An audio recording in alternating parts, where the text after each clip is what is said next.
it's an hour and a half, but everyone should go back and listen to these three individuals talk. It is amazing, absolutely amazing. And the thing is, the comments there were saying,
I'm going to call this Lacey City Council meeting to order on July 9th, 2020. Once again, this is a remote attendance.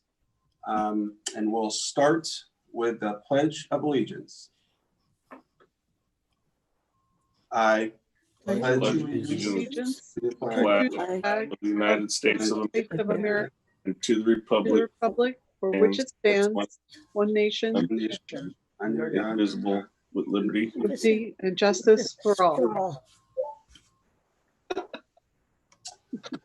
So, You guys short. yeah, we got through another pledge there. It's always kind of interesting doing it online that way. We have one amendment under section 12. We're going to add item C, Department of Commerce Regional Grant Application. Given that, can I get a motion to approve the amended agenda and consent agenda items? I move to approve the agenda as amended. I second it to Cynthia Pratt. Moved and seconded. Is there any discussion? Seeing none, all in favor of the motion signify by saying aye. Aye. Any opposed? That motion carries, and we have an amended agenda. And as of now, we are changing the way we're doing public comments. It's been something that this council has been talking about for a while. It's one of our biggest concerns, I think, the entire council has had about how do we get public comment under this new format. And so we do have a way for public to comment during our council meetings. You'll just need to sign up for public comment. The pre-registration for that closes about around 3 o'clock on every day. You can also do written public comment to the council. But as of today, we did not receive any oral public comments. Anyone signed up for oral public comments or written public comments. So our next agenda item is a public hearing, and I'm going to, Councilmember Greenstein. I wanted to say we did actually get some written public comment. It was sent to us. You're right. You're absolutely right. Thank you for that correction. I did see that that written public comment, and that will be a part of the record that we'll approve next time for our during our agenda. So given that, I will open up the public hearing on the Lacey Fire District 3 Mullen Road Annexation Project. Ryan, gonna walk us through this.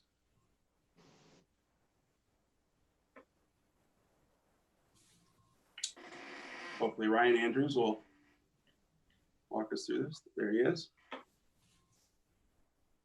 Good afternoon, Mayor and Council. Hope everybody's doing well. Let me take a second to share my screen and bring a map up so we can all look at that.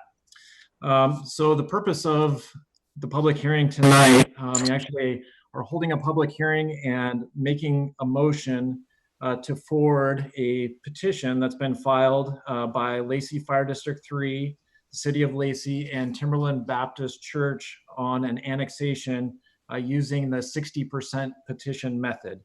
The Thurston County Assessor's Office has verified that the signatures on the petition for annexation represent more than 60% of the assessed valuation of the area to be annexed.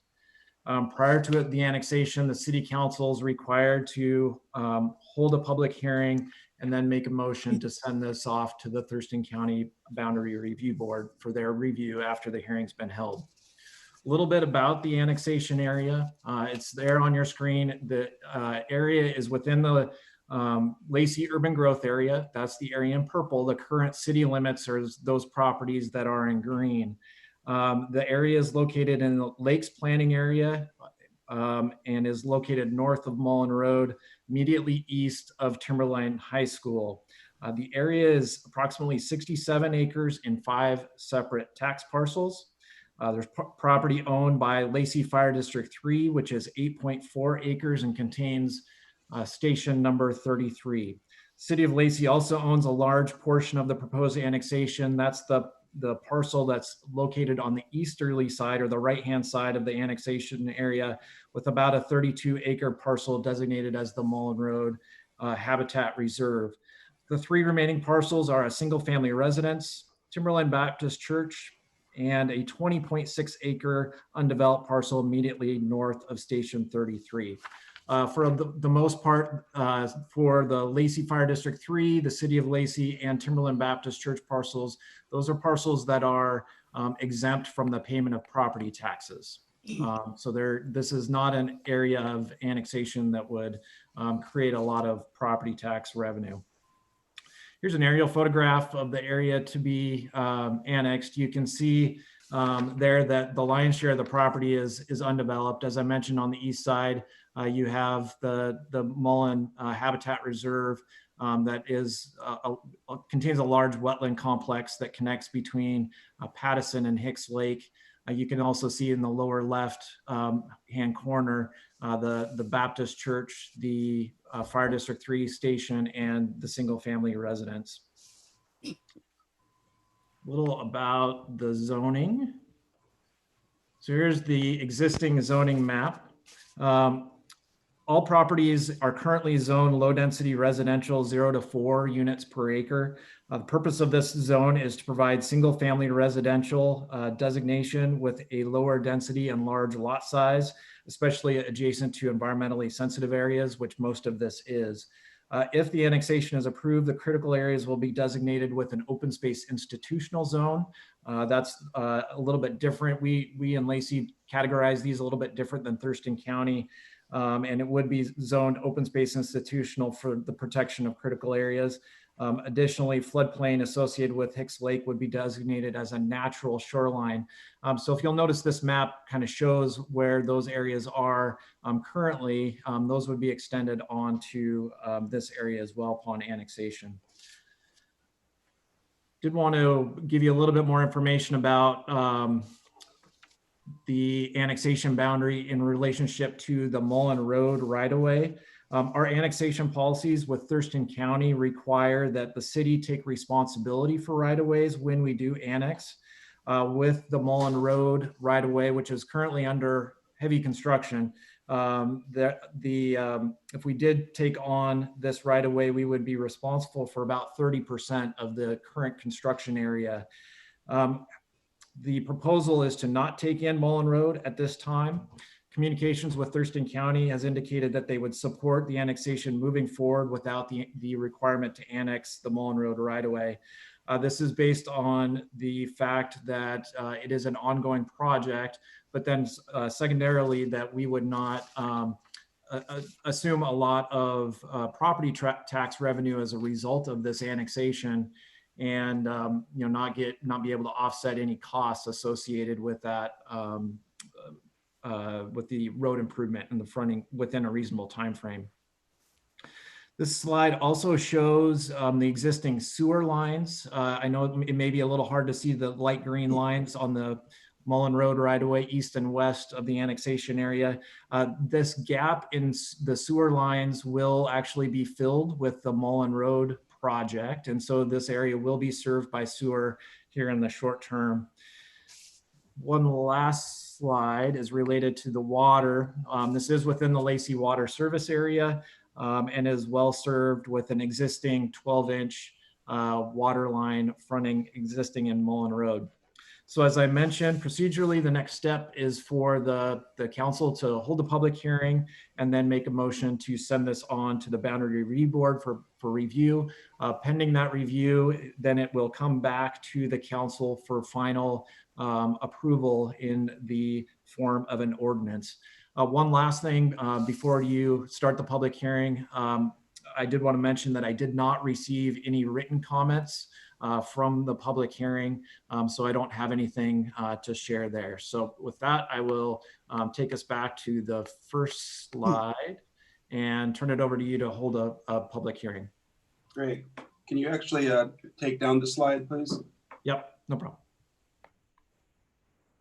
So just a quick, I know this council knows the background on this. The Lacey Fire District 3 originally approached this council a couple of years ago, wanting to be annexed into the city because they're about to do some major construction projects, and a project in particular on this piece of property. And as Councilmember Seven can attest, when you're in our urban growth area, you have to go through several different steps to do a construction project. And it was going to add cost to the project and also a lot of time to the project. And so being a good partner, they said they would like to work with the city of Lacey to streamline that. And we went through with the original annexation, but we included the road with it as we would normally do. Then we ran into some problems, realizing a construction project was about to happen. Now we were going to assume the liability for that construction project that was about to happen. And so this council had rejected that first annexation. Then through several other meetings with Lacey Fire District 3, they kept on coming back to us and saying, boy, I really wish we can work with the city of Lacey and not go through this two-step process with the county. And so last year, the city manager and myself met with the chair, or I guess it was earlier this year, met with the chair of Hutchins and their county manager. And we had brought this issue up. And the Ramiro Chavez, the county manager, says, well, all you have to do is bring the annexation and don't include the road, and there'll be no problem. We'll just resubmit it. And so we came back and talked to Lacey Fire District 3 and said, hey, this is what you need to do. And they said, wonderful, great. And they resubmitted it. And here we are today in this public hearing to go through the steps. So again, I think this is really a good example of the city of Lacey working with our regional partners and obviously at the end of the day, trying to save the taxpayers a little bit of money by having more of a streamlined process when they go through their construction project. So Councilmember Greenstein. Can you unmute yourself, please? That might help. Just one question, Ryan. You said that area will be served by sewer line once with the road project. Will the fire department and the church be hooking up, do we know, to the sewer system? I can only speak to the fire department. They're going to be doing an expansion project. That is the next project, I believe, after the expansion they're doing at the Steilacoom Road Station, adding a bay and some living space, I believe. They're currently on septic. When they do that project, they will be connecting to sewer. The church, unless there is something that like their septic system failed or something like that, we don't have the legal ability to require them to connect to sewer. Great, thank you. Anyone else? Deputy Mayor? Just following up, when this goes to the Boundary Review Board, do you see any concerns about them saying that, well, because there is another big section to the right that needs to be included, or do you see the road right away ending up being a question?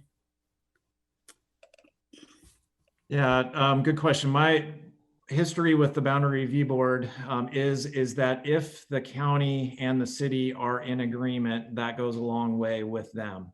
If there isn't alignment between the city and the county as far as boundary, then that's when issues arise. So I'm anticipating that since we've at least preliminarily worked out these boundary issues, and also because there's not a lot of tax, there's not a lot of property taxes associated with this, I would expect that process to go relatively smoothly and that they wouldn't be adjusting boundaries. Councilmember Sedman. I was going to mention, because of the little revenue coming in, that there won't be any pushback. But if there's commercial development and higher tax revenue coming with that, there would be pushback.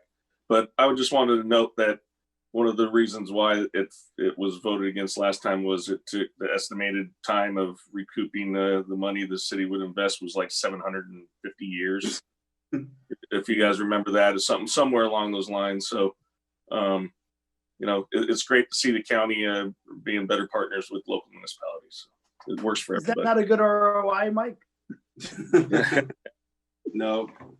Is there anything else? Can I get a motion to, do I need to close the public hearing before we get the motion? Can I get a legal? Yes. So is there any other questions? Seeing none, I'm gonna close this, the public hearing on the Lacey Fire District 3 Mullen Road Annexation Project, number 19-333. So the city attorney was going to chime in before you closed it, Mr. Mayor. Okay, I apologize for interjecting myself here. Just wanted to confirm that it had been opened and that there weren't any people in the queue to provide public comment. So yep, I opened it.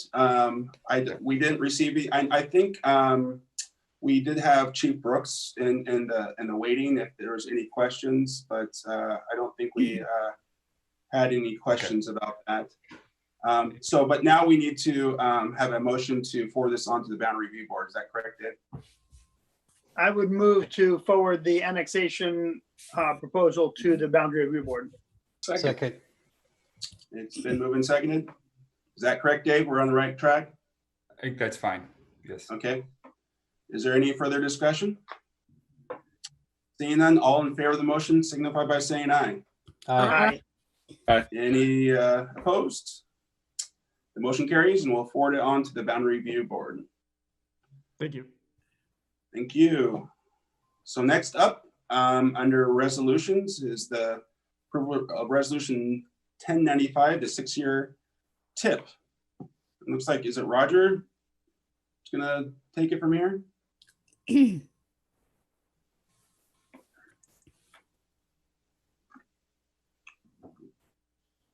Hopefully, Roger.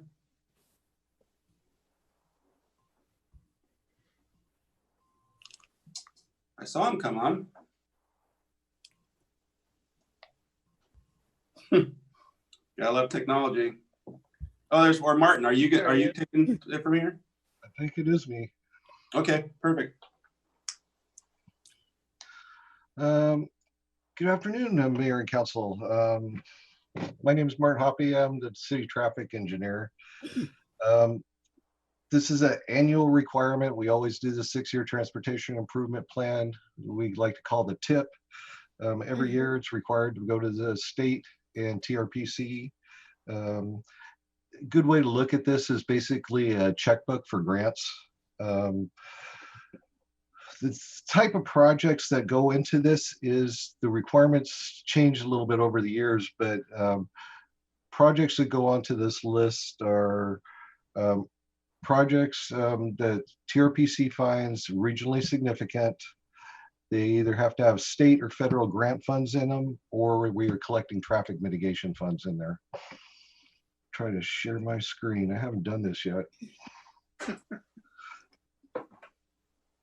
We did have a public hearing with the Planning Commission in May. That was my first try at.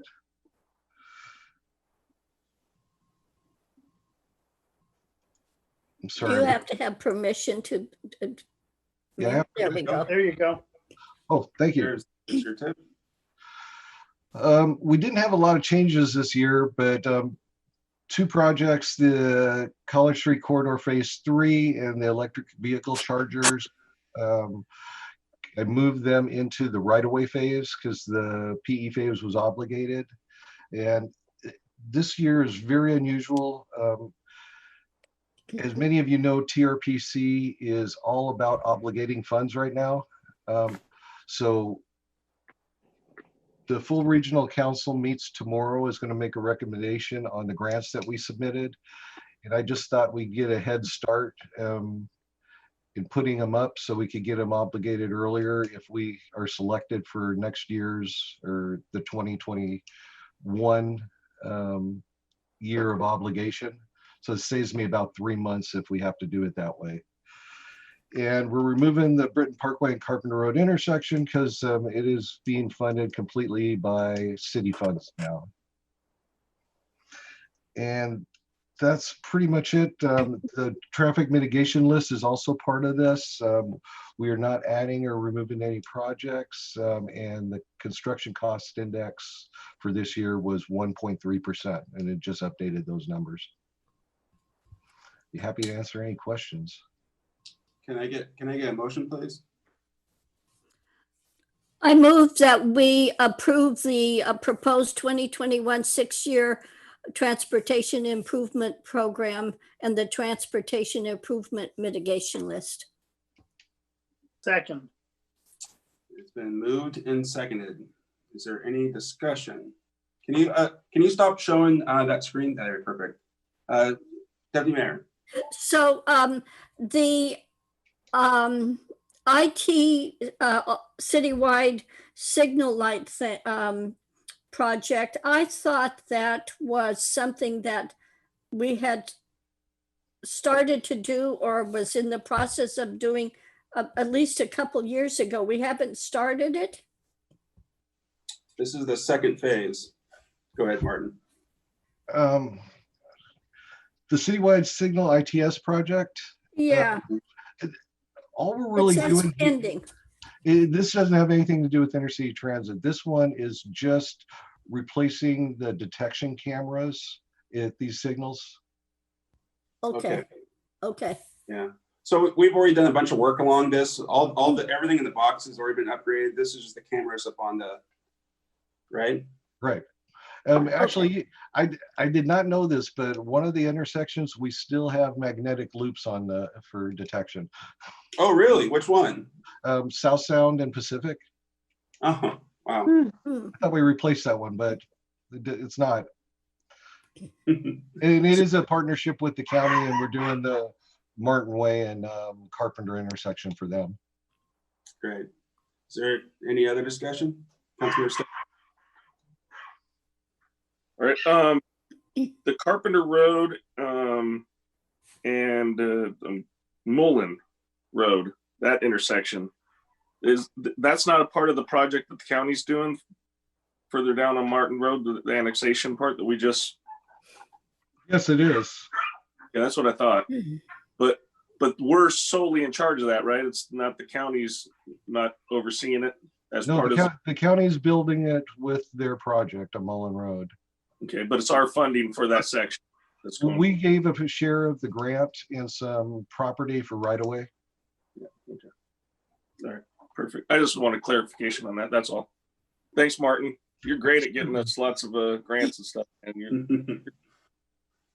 anything else? Councilmember Kunkel. Hi, Martin. Could you elaborate a little bit more on the Carpenter Road around Britton Parkway and the road widening that's going to go on there? Is that also going to affect that overpass? And you just elaborate on what that's going to look like? The project that we're eliminating is just a roundabout at the intersection of Carpenter and Britton Parkway.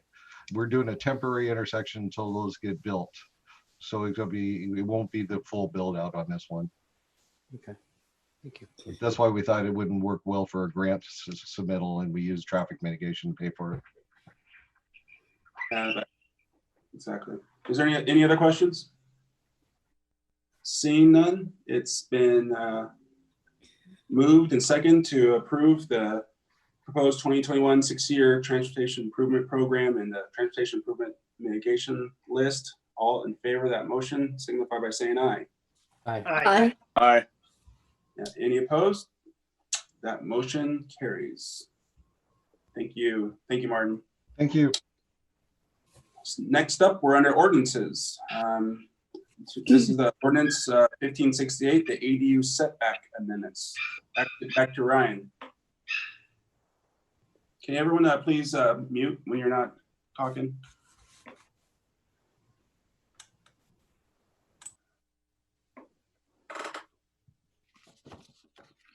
Hello again. So in front of you tonight, this is under ordinances, but it's actually a referral from the Planning Commission related to an ordinance on amending our setback requirements for accessory dwelling units in the low density 0 to 4 and low density 3 to 6 zones. So where this comes from is actually out of a high priority action item in the city's affordable housing strategy, which actually was recommending that we relook at our minimum lot sizes and lot widths within our existing low density zones. The Planning Commission conducted a very large process, a 9-month process to evaluate and look at options related to this. In doing so, they recommended consolidating these 2 zones into one and amending some other development standards within that. Because of the COVID pandemic, though, we are putting those amendments on hold until a future date when we can do additional outreach and information related to those. There was one part of those amendments, though, that had broad support, and we wanted to bring those to you sooner rather than later. And that was the rear and side yard setback requirements for accessory dwelling units. So this would provide for some additional flexibility for rear yard setbacks. And we're hearing more and more from people that are interested in doing accessory dwelling units in their backyard that our current setbacks preclude them from being able to do this. This is really important too, because we have our pre-approved plans available at the Community and Economic Development front counter, available for anybody that wants to build them. And in doing that, we want to make sure that they have ultimate flexibility in where they're able to put these, especially given that they're detached units, and the most likely place that they'll be placed is in backyards. So under our current regulations, minimum setbacks for accessory dwelling units are 16 feet in the front, 5 on the sides, and 20 feet in the rear. And that's 20 feet is rather large, and that's where a lot of detached accessory dwelling units are precluded from being able to locate in backyards. So the amendments would reduce the minimum rear setbacks in both zones to 5 feet for single-story accessory dwelling units, and 10 feet for those accessory dwelling units that are more than 1 story. For side yard setbacks, the 5 feet would remain for those single family or for single story. That's currently what is under the regulations today, but it would actually expand a little bit for 10 feet for those 2-story units. The idea is that you could go a little closer to property lines with the single story units because you don't have the same privacy requirements that you do when it comes to 2-story units in backyards. The Plan Commission conducted a public hearing on the full suite of amendments that this is part of back on October 15th. We did a substantial amount of outreach, including mailing direct notice to over 2,300 property owners with larger lots that might be able to accommodate these types of units within our existing low density zone. That full text here is available for you to read through. Obviously, most of that that's included in your packets is related to some other zoning text changes and not specifically related to the accessory dwelling unit setback issue, because there was broad support for amending the accessory dwelling unit setbacks. So after 9 months of consideration, the Plan Commission voted 6-2 to recommend the full suite to you for approval. However, this is just one part of that. And I think if the Planning Commission was to vote solely on that, there would be more than likely unanimous support on the accessory dwelling unit setback issue. So with that, I'd be happy to answer any questions you have before you consider the ordinance tonight. I would make a motion to adopt ordinance number 1568, amending the setbacks for accessory dwelling units within the low density residential zones. Is there a second? Second. Second. Councilmember Cox, you have a question? Yes, I do. Ryan, how much interest are we seeing from residents about building ADUs? I'm excited to hear that there's at least some movement. Well, we, with our pre-approved program, you might remember that we did an open house, I think late last summer, where you could not fit another body into the council chambers. It was so full. So we had a lot of interest in our pre-approval program going into this fall. I think the plans were actually released in November, and we were making good progress and getting those, getting a lot of interest from folks. And then the pandemic set in, and unfortunately, I think people's plans have changed over time. So we have not yet had anybody take advantage of the pre-approved program. We do average about 2 accessory dwelling units a year that we do permit. So our hope is that we're able to get greater traction. Especially, we're in development with 2 additional plans with the cities of Tumwater and Olympia, both 2-bedroom plans. One is a 2-story plan. And so now that'll give us a full suite of accessory dwelling units, from studio all the way up to a 2-story, 2-bedroom unit. And so, with these amendments, giving some additional flexibility in those rear yards, we're expecting, that to take off. And our plan is at this point to start doing more outreach regionally when those plans start to hit our shelves a little bit later this year, so that we're able to, promote that as a region, as an option for folks moving forward. Thank you. Are there any other questions? Seeing none, it's been moved and seconded to approve this ordinance 1568, the ADU setback amendments. All in favor of that motion signify by saying aye. Aye. Any opposed? That motion carries. Thank you. Thank you. And now we're on to the city manager's report. Mr. Acting City Manager. Thank you, Mr. Mayor. Good afternoon, council. There are 3 items under the city manager's report, thanks to your amended agenda. 2 action items and 1 briefing. So first, we'll go to Peter Brooks, our water resources manager, to present the action item for the lot reclaimed water agreements.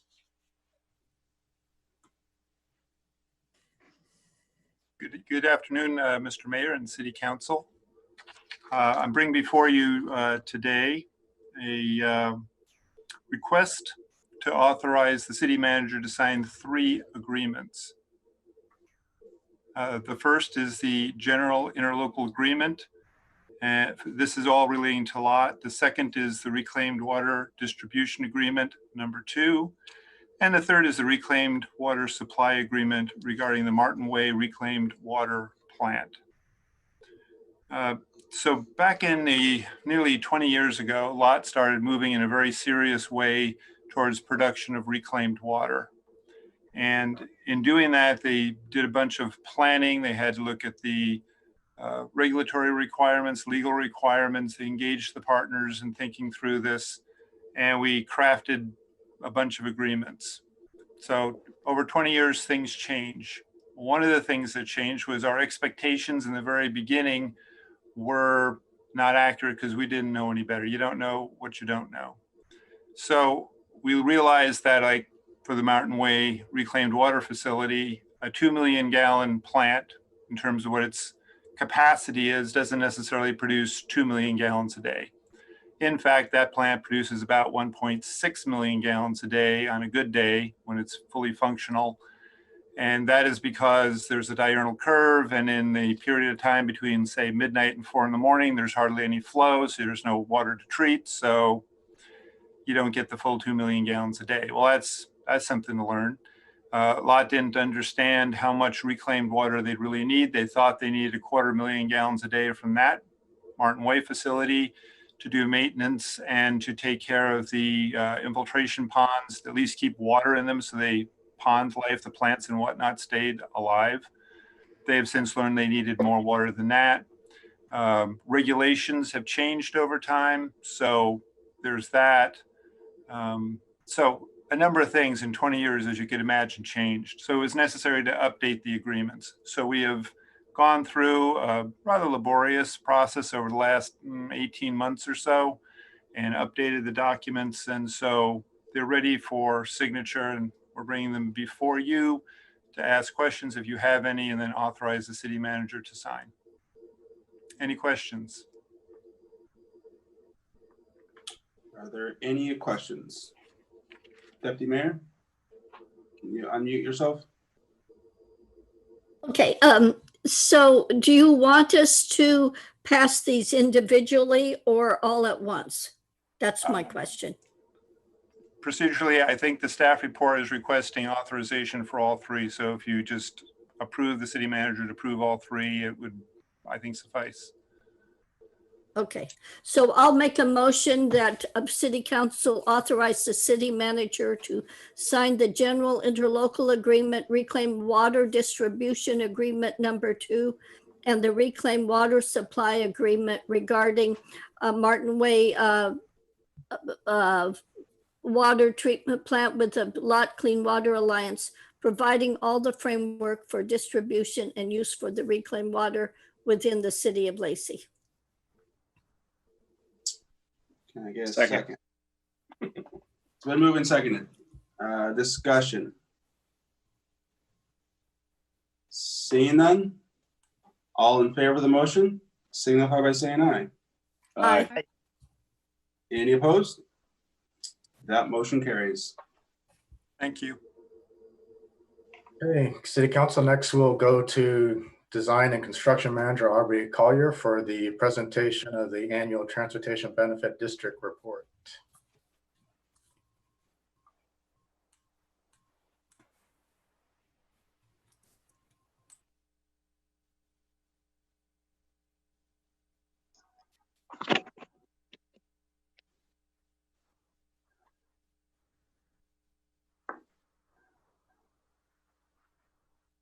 Okay. Hello, can you all hear me? Yep. Okay, my name is Aubrey Collier. I'm the Design and Construction Manager. I'm here today to present to you the 2019 Transportation Benefit District Annual Report, which you should have all received a copy of. This report is required by law for us to publish yearly, which we'll be doing within the next few days after this presentation. And so just a second here, and I'm going to share my presentation with you.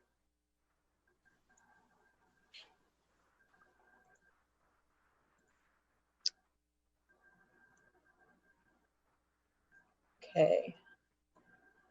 Can everyone see that on your screen?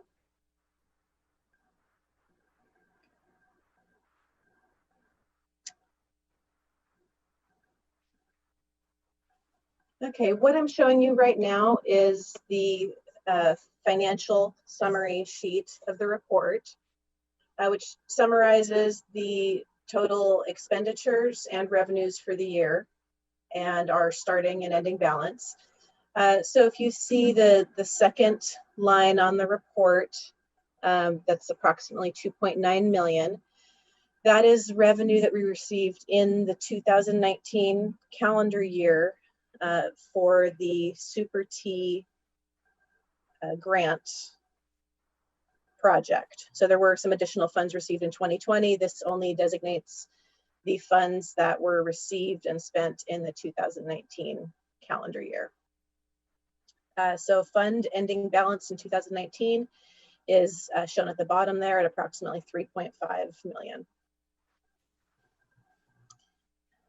This sheet from the report shows a summary of all the projects we've completed to date using TBD funds. And so you can see there was a very small amount spent the first year on some paving that we did as part of the water line replacement. So the water line replacement paid for their portion. Some TBD funds went towards paving the other half of the street in those areas. And then we had the 2018 overlay project, which was about 2.15 million. And then we had the Super T project, which we just completed earlier this year, which was approximately 1.73 million TBD funds. The remainder of that was paid for through the grant. So we have a grand total TBD funds spent to date of $3.93 million. And that number is an overall number, which I think was effective as of the end of June.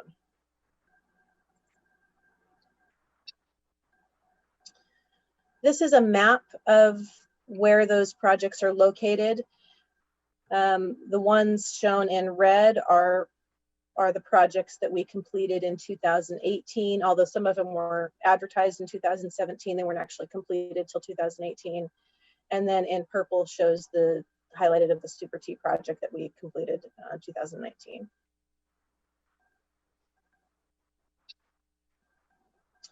This I wanted to show you is actually from our State of the Streets report for 2019.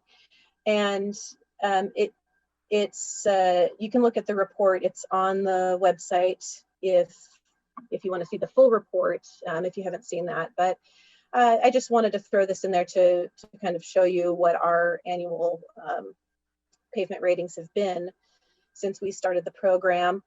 And also just show the reminder of those annual budget scenarios that we calculate, showing the $2 million annual budget scenario is assuming that we were only spending TBD funds on our streets, and that would show, you know, the estimated drop to our PCI using just those funds. The 4.3 million per year was the estimate that we would need to maintain our current PCI. So we anticipate, you know, since, you know, over the last year we have received additional grant funding, that hopefully our PCI number for the next year would be pretty similar to what it was this year, that hopefully that number hasn't gone down.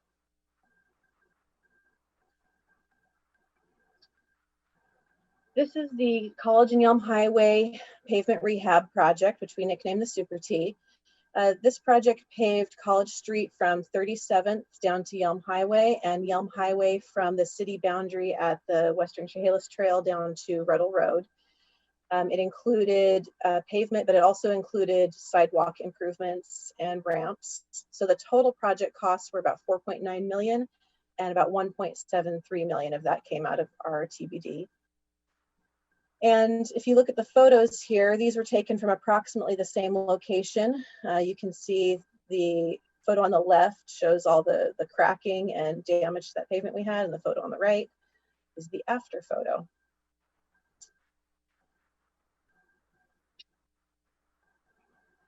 All right, this slide shows the project that we're doing with TBD funds for 2020.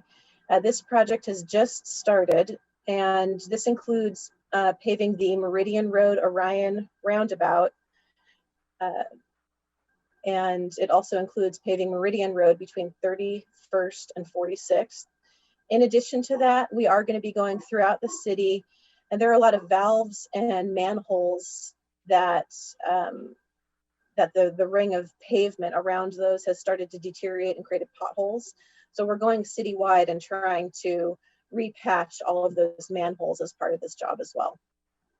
So this estimate for total construction is about 1.5 million, which is about $400,000 under the engineer's estimate. We received some really low bids on this year.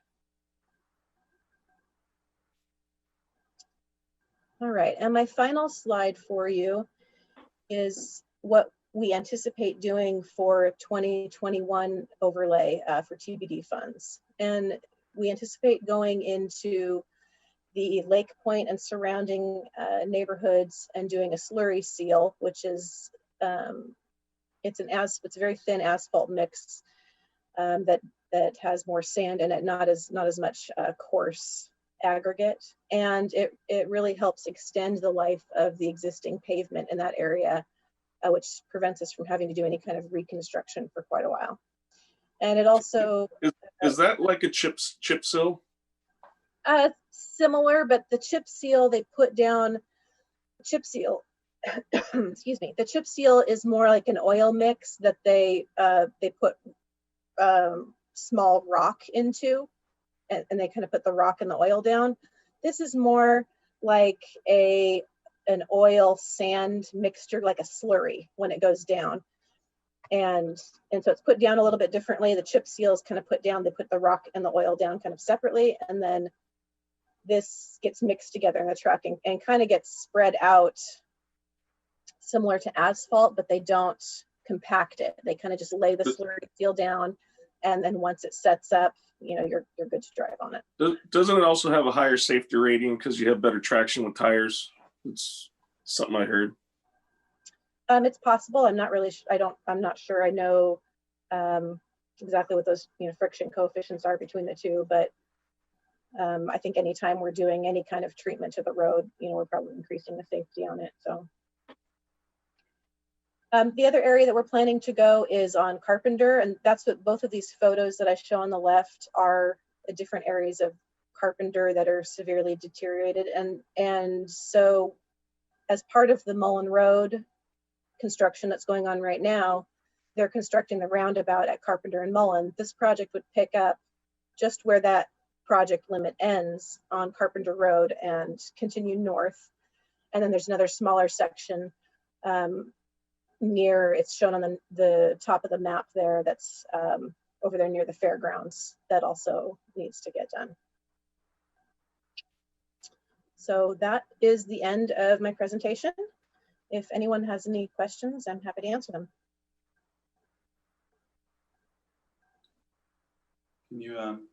Can you please stop sharing your slide? There you go. Are there any questions?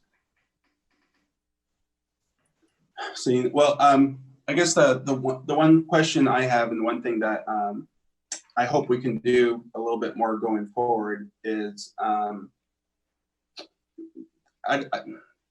it's just my opinion, but I don't think the council has been very involved in sort of looking at future projects on what different options we can look at with with these funds. You know, I would like to see some projects that includes some more sidewalks within our community. One of the things that we talked about when we passed this is that we want to have some more sidewalks, completion of sidewalks within our community. And so far in all the projects that we've done, we haven't added any sidewalks. And so I've had a conversation with our city manager saying, you know, if it would be nice if the council was, at least the transportation committee, was a little bit more involved in picking future projects, you know, at least to have a range of, you know, these are the projects that's recommended by the staff. Here's the reasons why you're picking these projects, but at least have a little more input from the get-go from the council than saying, you know, next year this is what we're going to do. And so that's just my 2 cents on that. And I'm not sure where the council stands on that, but I just feel like it'd be nice if the council was just a little bit more involved in picking projects going forward, and at least have a say-so on what projects we're doing and what could be included in the project going forward. Deputy Mayor? And that has not been our standard procedure in the past. However, we do, you know, every year we have staff that's dedicated to walking every mile of our street. And we do put together the detailed state of the streets report, which we present to Transportation Committee. And as part of that report, you know, we have in detail the roads that need the most work. So it's that is where we make those decisions, is based on that state of the streets report.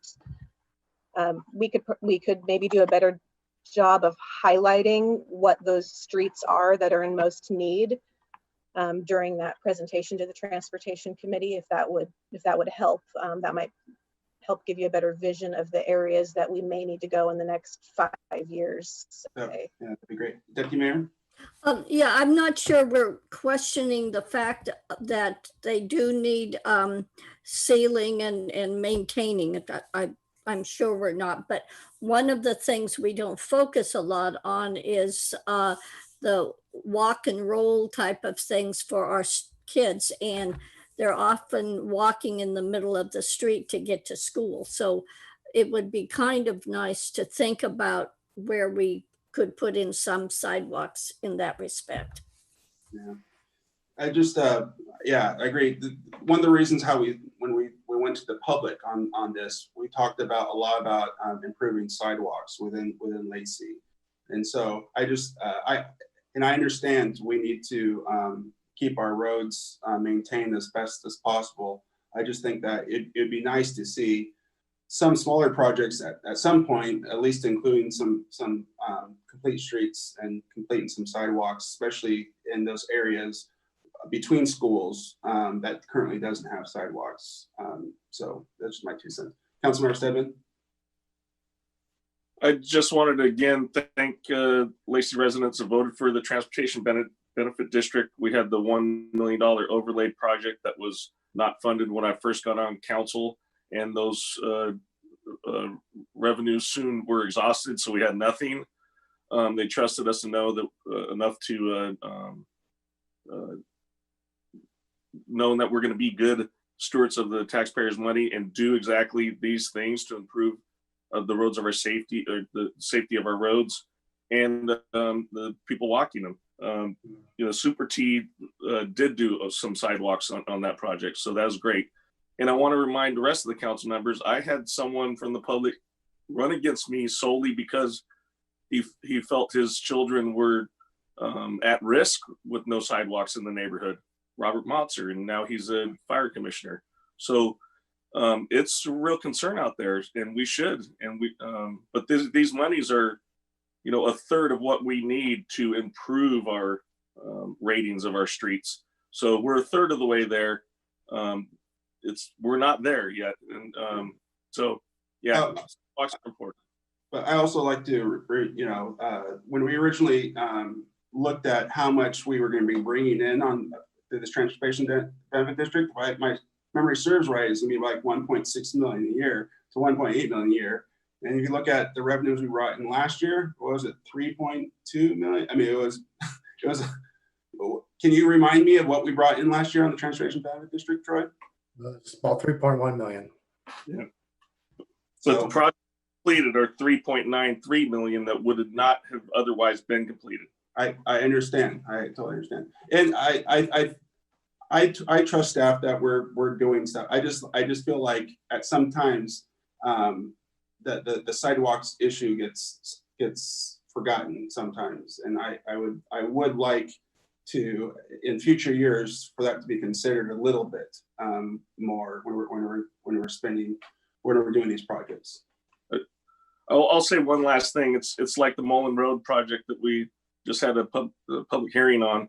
When those projects happen, that's when it's cheaper to do the extra work to bring it up to full speed. You know what I mean? So without those projects, it's going to be 3-4 times as much more expensive, and we leverage our grant dollars to get those things done. Councilor Cobbs. I'd also just like to go over the ways the public can have input on this. Of course, they can testify at a city council meeting, but from senior staff here, are there some other more strategic ways that they can offer input into areas that might be considered? Do you want anyone from the staff want to answer that? Maybe Roger? Scott Hager may have a response. Well, first of all, I wanted to address the sidewalk issue. If you remember, that ballot measure was very specific that these funds were for rehabilitation only, not for new capital projects. And to build new sidewalks, there's a lot more to it than just pouring concrete. Stormwater is a major consideration. And I know Roger Shessel can speak to projects in the past where people asked for sidewalks, and then when they understood how much of the right-of-way is in their yard and how much it would impact, then no longer supported. But first and foremost, I wanted to remind you that in terms of not doing a bait and switch, that the thing we went to the voters for was for rehabilitation. And we have a pretty aggressive sidewalk rehab program for our existing sidewalks. But due to the amount of vaulting and the amount of sidewalks that we have to replace, we don't currently have adequate budget in that fund to do that.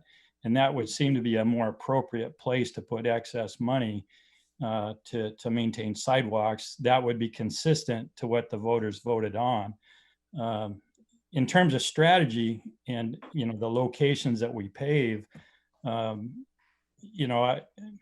then I'd ask Roger Shessel to chime in after I make my comment. But, you've seen the data, you've seen the annual State of the Streets report. So we're looking at the numbers, we're looking at strategically which projects get us the biggest bang for the buck. And, you know, that's not really something that citizen input would provide any benefit to us on. So we take a very strategic approach. This is rehabilitation. It's not new capital construction. And so that's all I'd have to say, but I'd ask Roger to jump in. I'm sorry, Scott. I thought for sure that sidewalks was a part of that ballot measure. I mean, Sidewalk rehabilitation, pavement and sidewalk rehabilitation. Okay. Well, then I apologize. For some reason I thought adding sidewalks was a part of that transportation benefit district proposal. Roger, do you have something to add to that? Oh, sure. I'll be glad to chime in. Thanks, Scott. You know, with the Super T project, we actually went in and reconstructed 58, ADA ramps, Americans with Disability Act ramps, which is no small feat. There were several hundreds of thousands of dollars worth of concrete work invested in that, which is just what we do. But that being said, we do have a sidewalk program. In fact, before the COVID-19 epidemic struck, we were actually going to complete a missing link on 54th Avenue that we're still trying to get it out to add and get it done. But it's the same thing. It's close to the school on 54th. It's a good return on the investment as far as having kids who walk to school. Instead of using the goat trail, they can use the sidewalk. But that being said, a lot of our capital construction has all the sidewalk, it's all upgraded. College in 22nd is an excellent example. That's a 10-foot sidewalk in front of Mountain View Elementary. It's the same thing we did down at Camachin. We do look at the sidewalks. We do look for missing links, but with sidewalks, there's always a challenge, particularly like right-of-way acquisition. On something as simple as just adding a 6-foot sidewalk, you may be ended up literally buying, everyone's front yards in the process. So we have to balance that. It's all a big balancing act on what we do with the money and what's the best place to put it. And you said it, Mayor. We normally try to do the sidewalk missing link sections that are closest to schools first. That's kind of our number one priority, to get the kids safely to school. So again, like I say, we did sidewalk program that really it didn't get on your radar. We went into Sunrise Estates and totally rebuilt their sidewalk system in the months of November and December and completed it in January this year. And then again, our goal was to do the 54th missing link, which again has not come to fruition, but we will get it there. It's going to get done. What we're doing out on Meridian that Aubrey really didn't elaborate on is we're actually adding shoulders to Meridian Road so that we can give the cyclists and the folks that transit that a little bit greater degree of safety, because currently right now they go fog line into the ditch. Yeah, like I said, we're adding a shoulder to it with an 8-inch wide line to provide a degree of safety on Meridian.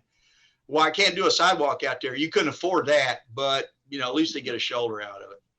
Well, I appreciate you talking about that, because I looked at that Meridian too, and I was wondering, because I know that it has a sidewalk, and I was wondering if we're adding a little bit of a shoulder there. So yeah, yes, we are. That's correct. So do we need this annual transportation benefit report to be accepted, or? We're looking for a motion to approve the report. If I can, I just wanted to mention we're doing a really good job as of late in recent years of getting first-time development and frontage road improvements done, so we don't have to worry about going back after the fact. They're including these projects so the projects don't get done.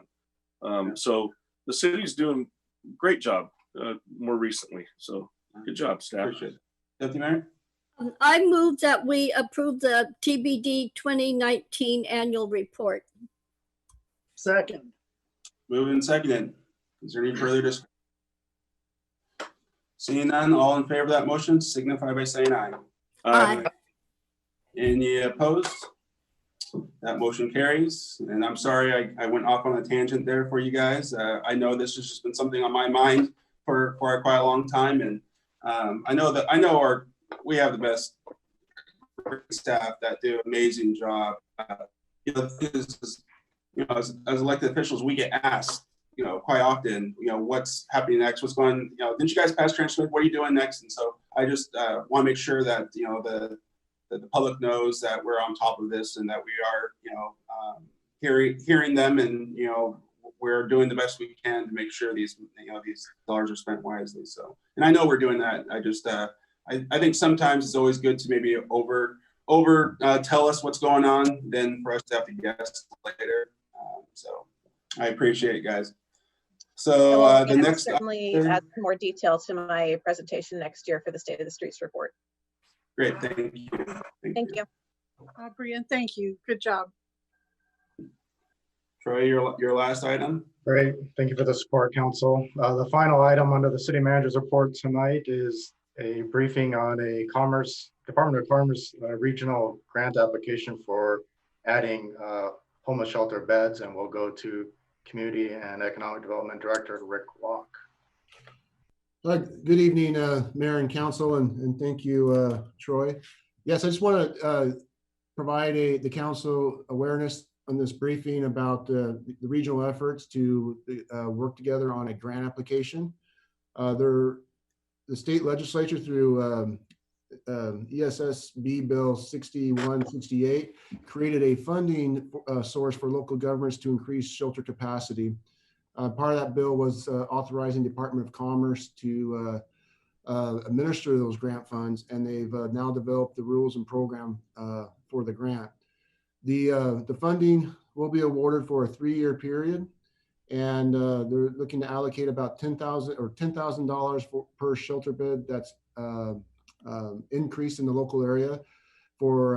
That's for costs associated with creating that additional capacity, and then also mechanism for funding $56 per night for the operation and maintenance of a shelter bed. That includes also casework.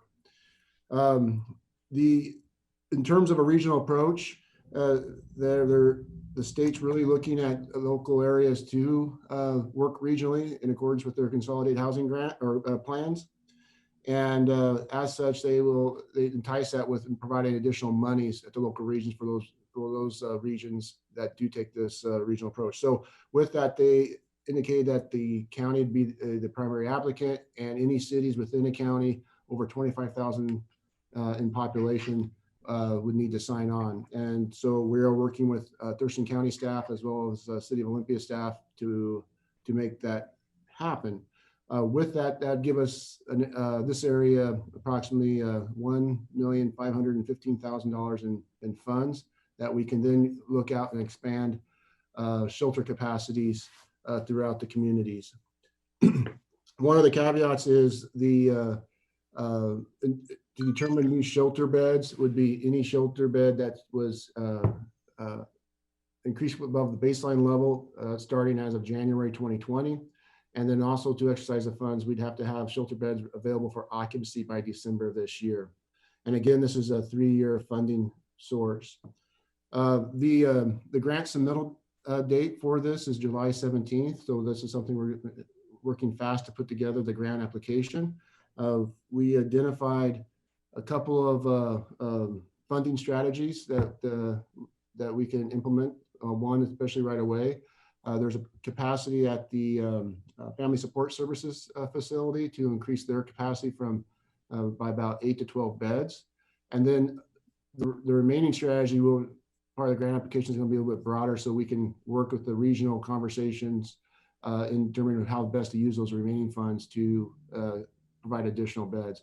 All in all, we looked at this grant funds will provide potentially up to 20 to 24 new beds for the area. So again, there's the grant submittal date's July 17th. There is no required local match. So based on council policy, you don't necessarily have to authorize the city manager to sign the grant application. However, we do want to make sure that council is aware of this effort. And this is also a conversation now will continue on at the Regional Housing Council forum, especially for how we utilize those additional funds to create shelter capacity. So with that, I'll be happy to answer any questions that the council may have. So you need a motion, Rick? Don't need a motion, but it is something that the council needs to be aware of. And long term, because of the funding model, like say for capacity of additional or $56 per night, there may be a need for some local funds to help support that new bed. But for this grant purposes alone, there is no required match. So there's no city funds that be applied to the grant application. Right. Does any council have any questions? Sounds like a great opportunity to work regionally. Sounds good. Thank you very much, Rick. Thank you. So now on to standing general committees. First up is the Finance Committee, which met back on June 23rd. And we had several items on their agenda. The first item was a correspondence that we received from Hawkesbury Casino that went to the finance director. And this is for some of our newer council members.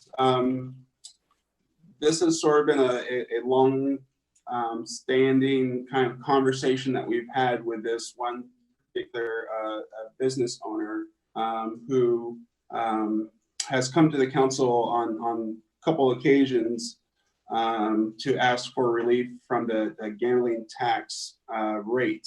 As everyone knows, there's a lot of different industries that have been hit pretty hard with COVID, and the Hawkesbury Casino has been hit pretty hard, extremely hard as well. And so they wrote a letter to the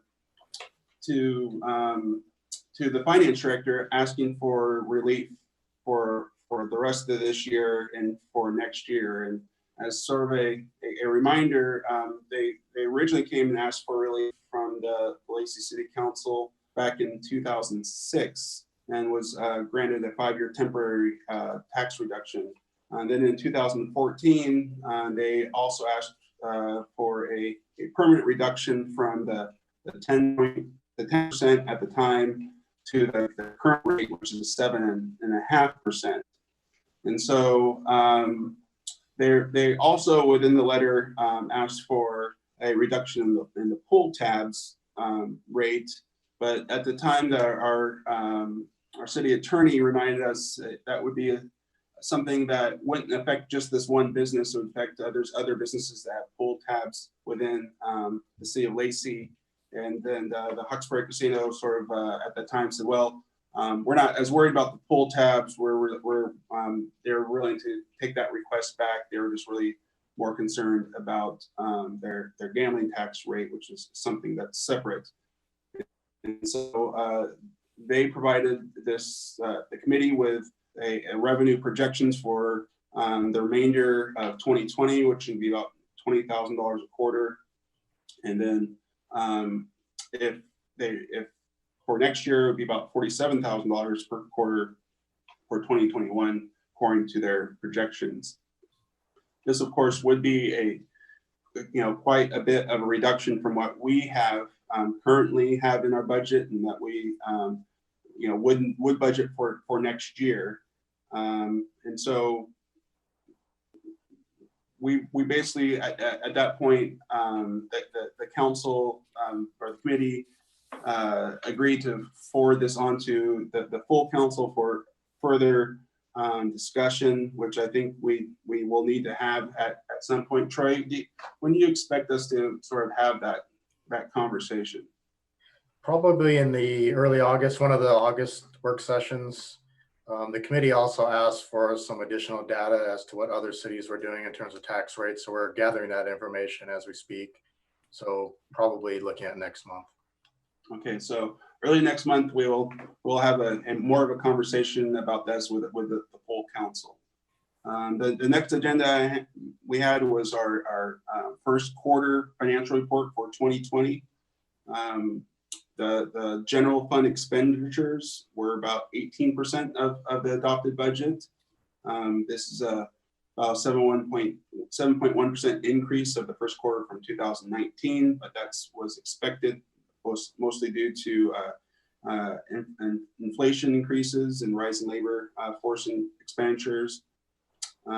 As of March 31st, the general fund revenues were about 18.3% of the total budget, so a little over 10 million. So Last year at the same time, the revenues were at 17% of the budget. So we're actually a little ahead of schedule of the first quarter from last year. So we've seen an increase of about almost 840,000 compared to the previous year. So, you know, as this council knows, it wasn't until, you know, halfway through March, end of March, that COVID really took over and started having a major effect on the way people were spending money. And so, you know, first quarter so far, everything looks pretty as expected according to the way we had budgeted and we thought the first quarter was going to go. So, of course, the big discussions are, you know, how long is this going to last? What is going to be the impact for the second quarter? This council knows that, you know, we did take some immediate actions after the virus hit, and we knew that, you know, we're expecting to have a financial and operational impact for the city of Lacey. All the city travel was suspended, the vacant positions and recruitment was suspended unless they classified as an essential position. There was a cancellation of one-time capital projects. Most of the part-time staff were furloughed at the time. We identified the 2-month operating reserve as replacement funding during the short term, and then the suspension of one-time capital equipment purchases as well. And you know, luckily so far, and I've had this conversation with our finance director, the sales tax actually has been keeping up surprisingly through this time. Now, I think what we'll see is what will the May sales tax numbers be, and we don't know that yet. So, you know, that I was for sure thought the April sales tax numbers were going to take a huge dive, but what we've seen is, you know, some of the major sales tax providers in the city of Lacey were considered essential, and in a lot of cases, some of them had record, you know, months. I mean, Costco has obviously been extremely busy, and Target, some of the Fred Meyers, some of these other larger retail outlets were very busy during this time. And we also had some construction projects that were still deemed essential that went forward. And so our April numbers didn't turn out to be as bad as we thought. What that has allowed us to do is really push us off another month. We didn't have to dip into that first month of reserves like we thought we might have to do. But you know, we'll see what's going to happen in those the May period, and of course June period. I think we'll see some drop off, but we're keeping our fingers crossed. It's not going to be as bad as we once thought it could be. So obviously, we're going to continue to monitor the economic conditions and the indicators, and we will make adjustments to the 2020 budget as necessary. I wouldn't want to be in your job, Troy. I'm sure there's so many things up in the air. I can't imagine how you're going to figure it all out. But luckily, we have the really great staff, and I know we're going to get there. So the next budget item was the 2021 budget calendar. We are going forward with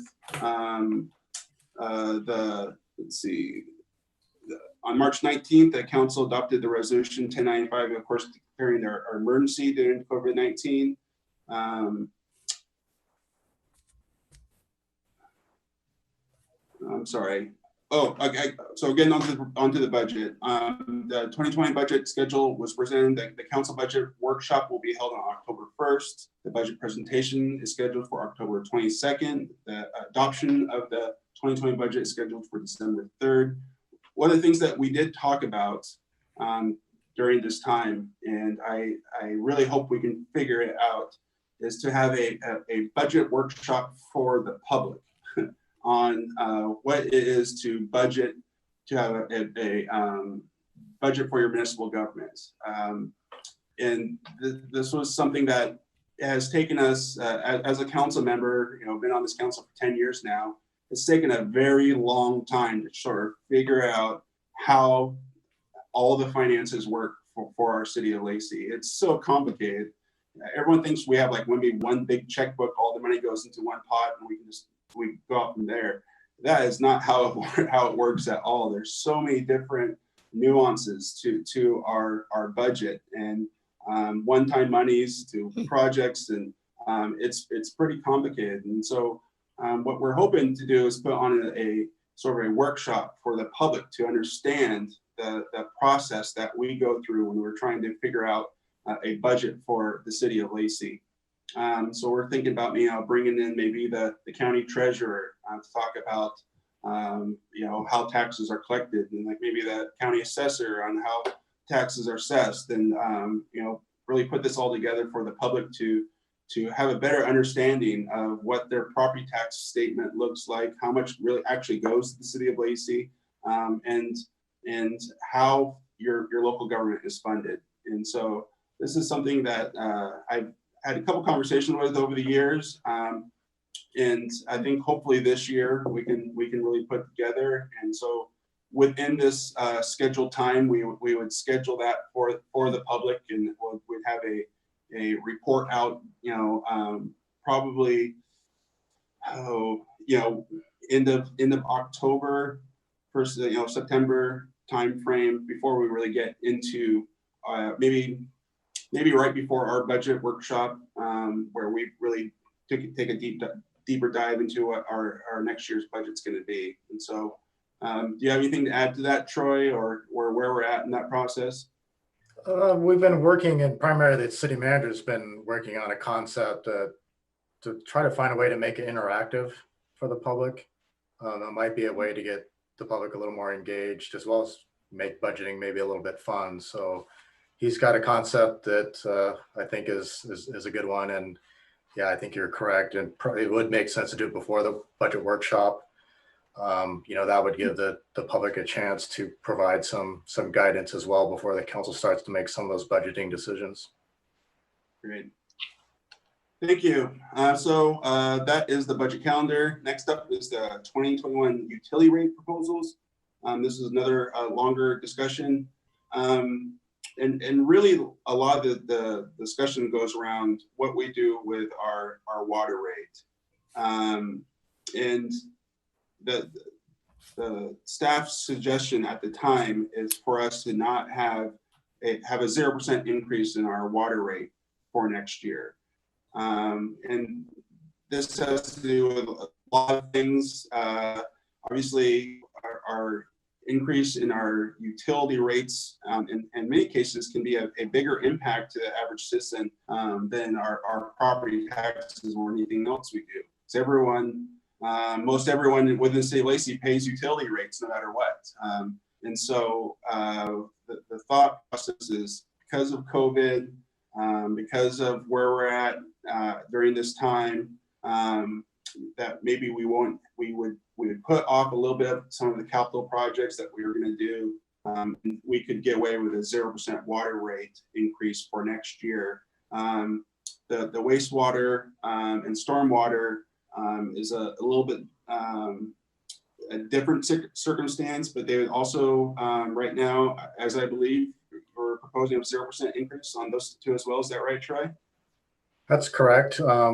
There is a concept, I think, that our deputy mayor thought of in terms of doing a mid-year adjustment to rates that would provide a couple things. It's kind of a happy medium. It would provide relief, obviously, to our citizens as we're dealing with the COVID event, but it would also preserve the compounding impact of our rates, and therefore keeping the financial strength of our utilities where it should be. So that might be part of the discussion as well. And I think the law board is probably going to consider that pretty strongly as well. So that may be a bit of a pivot from our original recommendation to the finance committee.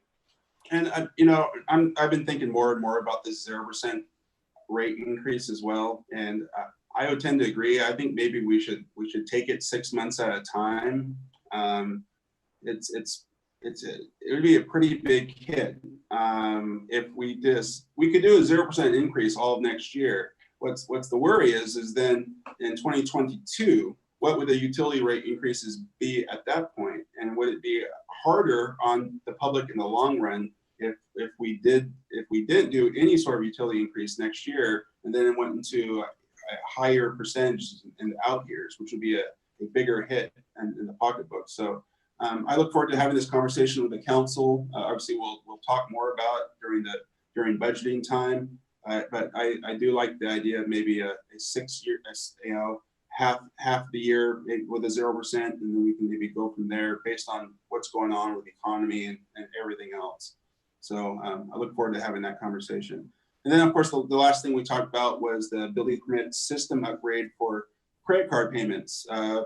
During this entire time, we have not accepted credit cards for when people came into wanting to pay for their building permits. And as we all know, credit cards have really become a way of life for especially a lot of business owners. A lot of business owners would prefer to use a credit card, not only for the ease of the transaction, but then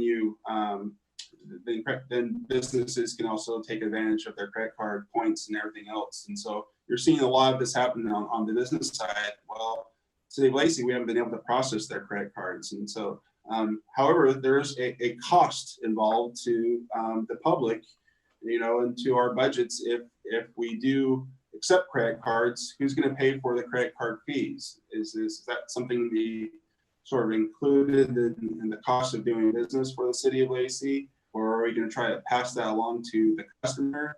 If we do try to pass that along to the customer, it causes a whole nother sets of books and issues that you have to come up, deal with as well. And so our conversation at the time on the finance committee level was, we really thought, given where we're at, I think it should probably be included in the cost, that we wouldn't charge additional for our building permits. That may need for us to re-examine what we're charging for our building permits, and we may need to increase the overall cost of our building permits just a tiny bit. But I think that would be better than coming up with this whole other scenario where we're going to charge you an extra 3.5%, if you're going to use your credit card. And so the initial discussions at the committee level was to not charge that additional cost for credit cards. But this is an ongoing conversation. And again, I'm sure this will be brought up as we go forward in our budgeting process and decide what we're going to do. And that is the end of my report. So next up is the General Government and Public Safety Committee. Deputy Mayor. So the General Government and Public Safety Committee met June 23rd also, and we basically had one item. Well, we had two items, but one we've already taken care of. We had a briefing by Jessica Brandt, our associate planner for the Thurston Regional Climate Action Plan status. And just briefly for those that might be listening, in April 2018, the council signed an interlocal agreement with Thurston County and the cities of Olympia and Tumwater to complete phase 1 of the regional climate mitigation plan. Basically, it was to the recommended targets were achieve a 45% reduction of 2015 greenhouse gas levels by 2030, and to achieve an 85% reduction of 2015 greenhouse gas levels by 2050. In October 2018, the council approved the ILA for phase 2, and there were several steps: developing a steering committee, develop a stakeholder advisory committee, and engage the public, and then assess potential actions and develop scenarios through September, June, and then develop plan and strategies March to June 2020. And then the follow through is engage the general public in July, August 2020. And obviously some of this is slowed down because of the pandemic, and then hopefully adopt a plan and strategies in October of this year. And so the advisory work group developed a list of actions, and the project team is reviewing what actions would be best at the city level, regional level, and where state action is necessary. In addition to jurisdictional needs, there were discussions of needed what the public needs to help with priorities for these actions. And then following the public engagement and conversations at each jurisdiction, the plan will be ready for adoption this fall. Our committee directed the staff to provide a list of recommended actions for review at the future committee meeting. And then the committee will forward to the full council for discussion at a work session. So there's an actual plan. We're being a little slowed down because of doing everything virtually, but hopefully we can come up with unique ways to engage the public. And then last on the agenda was the community-based committee on homelessness, and we've already taken care of that. And that's my report.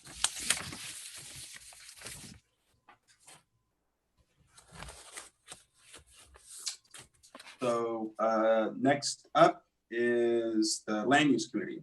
Councilmember Cox. June 23rd was a busy day. We met on the 23rd as well. And mostly we were getting updates on the shoreline master program and the urban forestry plan. The shoreline master program has been on the work plan for the Community and Economic Development Department since last year, and it is a state mandated review that happens. Shoreline Management Act requires that cities and counties review and revise their shoreline management program if needed on an 8-year schedule, and we're in that zone. Things that are looked at in a review is consistency with state laws, integration of current critical stress, the critical areas regulations, consistency with the comprehensive plan and other development regulations, and then finally clarification on exemptions, definitions, non-conformance standards, enforcement, and vegetation management.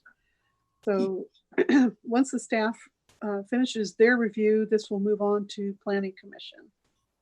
And on the urban forestry plan, we have appointed a task force to focus on outreach and education first before enforcement on tree regulations.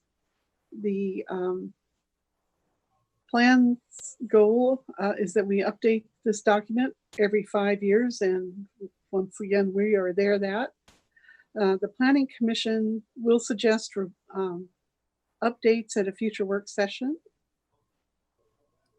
And that's okay, so staff is then going to begin drafting amendments to the plan and regulations based on city staff and task force discussions, which will then be reviewed by the task force later this summer, and final recommendations will go to the Planning Commission by late summer, early fall. We also heard about the low density zoning amendments and ADU setbacks that we discussed tonight. And that's that report. Great, thank you. Now we're on to boards, commissions, and committee reports. I'm first, the mayor's forum did not have a meeting this month because of where it fell on the 3rd of July, and so we canceled that.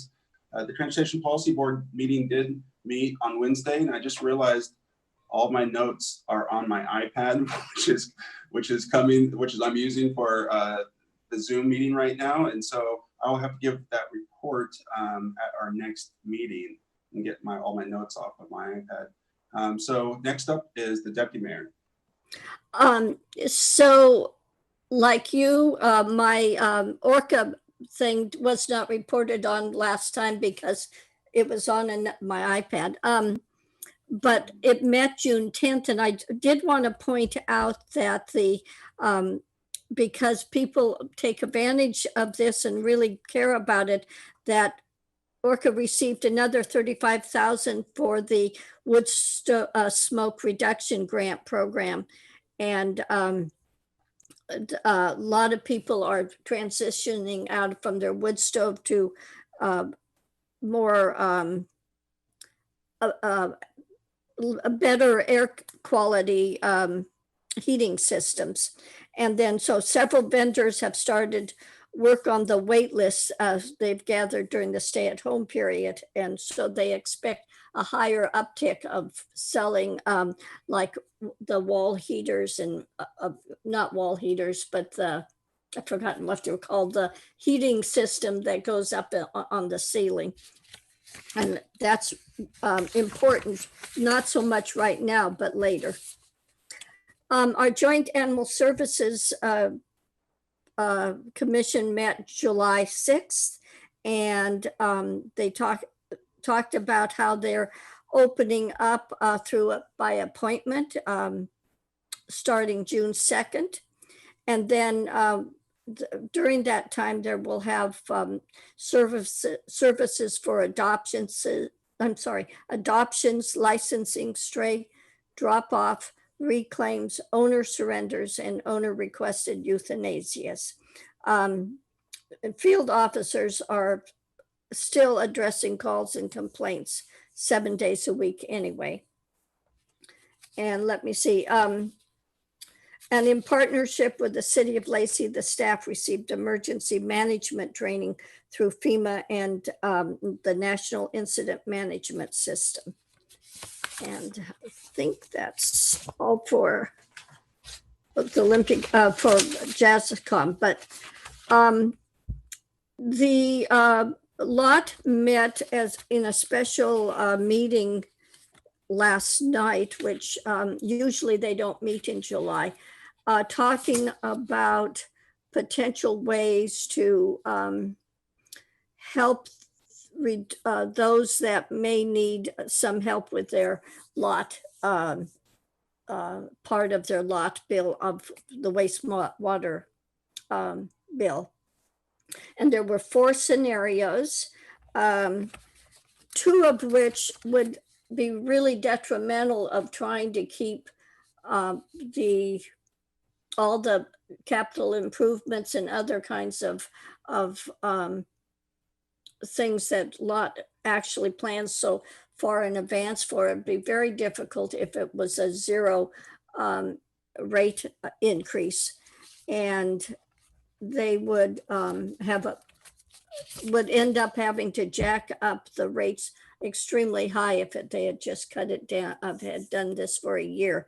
So 2 of those have been taken off the table, but they did put in, for instance, scenario 1 would in 2024 it'd be $47 increase a month rather than this lesser amount. What we decided as a board to just look at scenario 3 and 4. 4 is the current 3% steady increase over and over again, because one of the reasons why that has been in existence is that people didn't have to deal with spikes and drops and spikes and drops, and spikes is a lot harder, we found out, than if you just keep it kind of consistent. Scenario 3 was something I mentioned, was a 6-month delay of rate, and then do 2 jack-up types of increases in 2022 to bring it back to normal. However, it also meant cuts to the hygiene trailer program and the flow reduction program. And Tumwater in Thurston County was opposed to that. So they did not want to see that cut. They suggested we look at certain types of cuts that would impact the city of Lacey, which didn't make sense, such as the sewer treatment, not sewer treatment, the septic to sewer reduction program that was going to be offered by lot for the city of Lacey. And it's called the jurisdictional septic program. Well, that didn't make a lot of sense. It would really impact us. And then, or else the Martin Way Reclaimed Water Plant redundancy program for the blower or screen, because if one of those goes out and there's no redundancy, then the whole plant shuts down. And so, I mean, obviously Tumwater and Thurston County wanted to just do scenario 4. Olympia and Lacey had talked about scenario 3 with a 6-month cut. And we haven't made a decision how we were doing that, or whether to go to scenario 4 and come up with a way for those that just can't pay their bill to how to do some kind of payment, kind of slow payment funding or whatever. But in August, we're going to bring this back, and we have to come up with a draft rate by August. So it's rather important that we make a decision whether we go by 3% or whether we do something like a 6 months delay or something. And that's my report. It was kind of interesting perspective between all the jurisdictions, to say the least. Thank you. Next up is Councilmember Cox. Right. Well, I'll try to be brief. Regional Housing Council meets next Thursday, the 16th, and the Health and Human Services Council meets Monday, the 13th, which brings me to Intercity Transit, which met July 1st. I'm sure you've all seen that buses are rolling again. We started at a reduced level of service on June 21st. We're currently at about 35% of normal service. Most routes are being covered, but stops are being serviced, most of them about once an hour. You'll also notice that printed schedules aren't happening right now because the situation is so fluid and the staff is adapting. So instead, they're updating the schedule quite regularly on the Intercity Transit website. And there are one-page schedule sheets at the Lacey and Olympia transit centers. Hours of operation are 8:30 in the morning till 8:30 at night. And for the moment, we're not going to Tacoma or Mason County. And that is because those counties are not at level 3 yet. And health officials have advised that we not go there. On the health front, as of, I guess, Friday, all passengers now are required to wear masks on the buses. And if they show up and they don't have a mask will be given to them. There are cloth masks at the transit centers while supplies last, and there are disposable masks on the buses themselves. Staff is also going to great lengths to sanitize the buses and keep drivers and passengers as safe as possible. General Manager Ann Freeman Manzanares and I were interviewed this week for Thurston County Media's Stay Safe Thurston program about the safety precautions and what passengers can expect. In other news, the City of Olympia Design Review Board has approved the design for redeveloping the northern part of the Pattison Street site. This is going to be the new administration operations building and the new bus washing, fueling station on the site, kind of backing up near Martin Way. And the Lacey front, our transit center is undergoing a repainting, and the goal is to make it look as good as new. Work is expected to be completed on that in mid-August. And that is my report. Thank you. Next up is Councilmember Greenstein. So I've actually reported out on my committees at our last meeting, but I did just want to give a quick update on Medic One EMS. I had a separate meeting outside of our normal board meeting with Kurt Harden, who is the executive director, to discuss the budget a little bit deeper and the current financial situation and why the levy is going to have to go out to the public in the near future. Basically, the gist of it is that the current levy was approved back in '99. It has since then, deteriorated with values, as we know about the inverse relationship.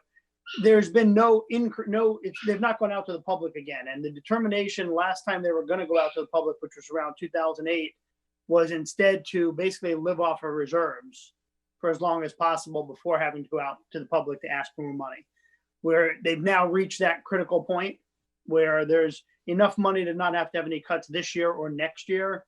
But if they don't get an approval of a levy by the end of next year, they would definitely start having financial difficulties in 22 and have to make cuts. So there's a committee been put together that is discussing and deciding when they'll go out to the public. And I'll be back to you as we have more information on that. And that is my report. Thank you. Councilmember Miller. You need to unmute yourself. Thank you, Mayor. Yep. The TRPC, Thurston County Regional Planning Commission, actually meets tomorrow morning at 8:30. So I don't have anything to report there, but the Thurston County Coalition Against Trafficking is actually meeting right now. And that's a Zoom meeting. The Thurston Thrives has not met for quite a while, and I haven't have anything to report with them. But I did have an LTAC meeting. We met on the 26th, and we went over, I think one of the main takeaways from that meeting was the return on investment that we're getting for our contribution to Experience Olympia and Beyond, which of course is a VCB venture. And Lacey membership is about 18% of the accounts there are from Lacey. This is about 58 Lacey businesses.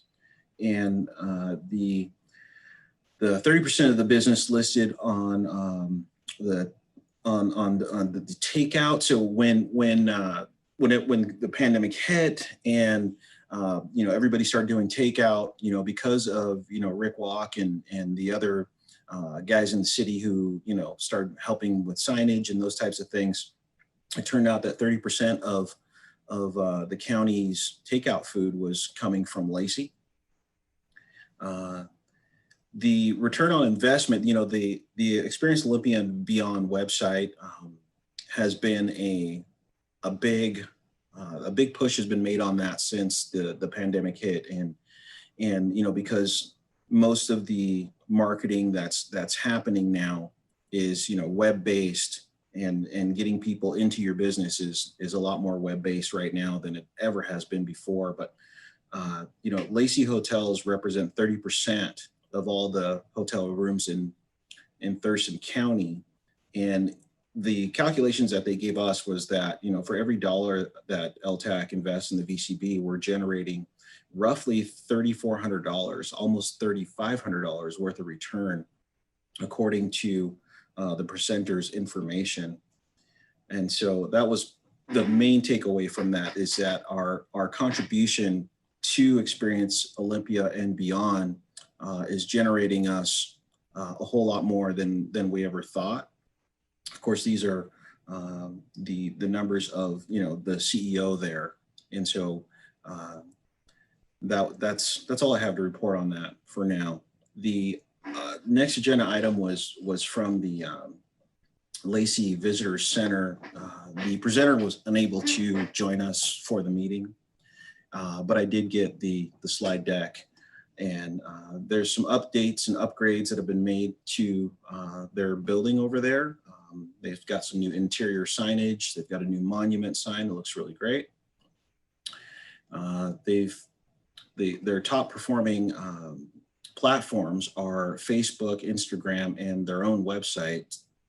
The Facebook platform has a little over 1,700 followers, followed by Instagram with 715. And the current viewership on their website is about 300 viewers a month. And so all of this, of course, in an effort to, get tourism happening here in Lacey and show people where, they can spend their dollars and what they can do here in our city. Let's see, the Facebook marketing they feel is going the best, not only because of the numbers, but because of the engagement that happens there. And so, Lacey has, more parks than a lot of cities. And most of those parks are up and running and they're in great shape. And now that they're opening again, people are visiting again. And they seem to get the most traffic in regards to that. On another note, there is a new apparel launch for Lacey Apparel. And the website is laceylocal.com. And you can go there and look at the different apparel that's coming out. We still have yet to get a piece of apparel that has our top 75, that we're in the top 75 cities in the United States. But there are some apparel that you can buy there. We encourage everybody to go there, take a look.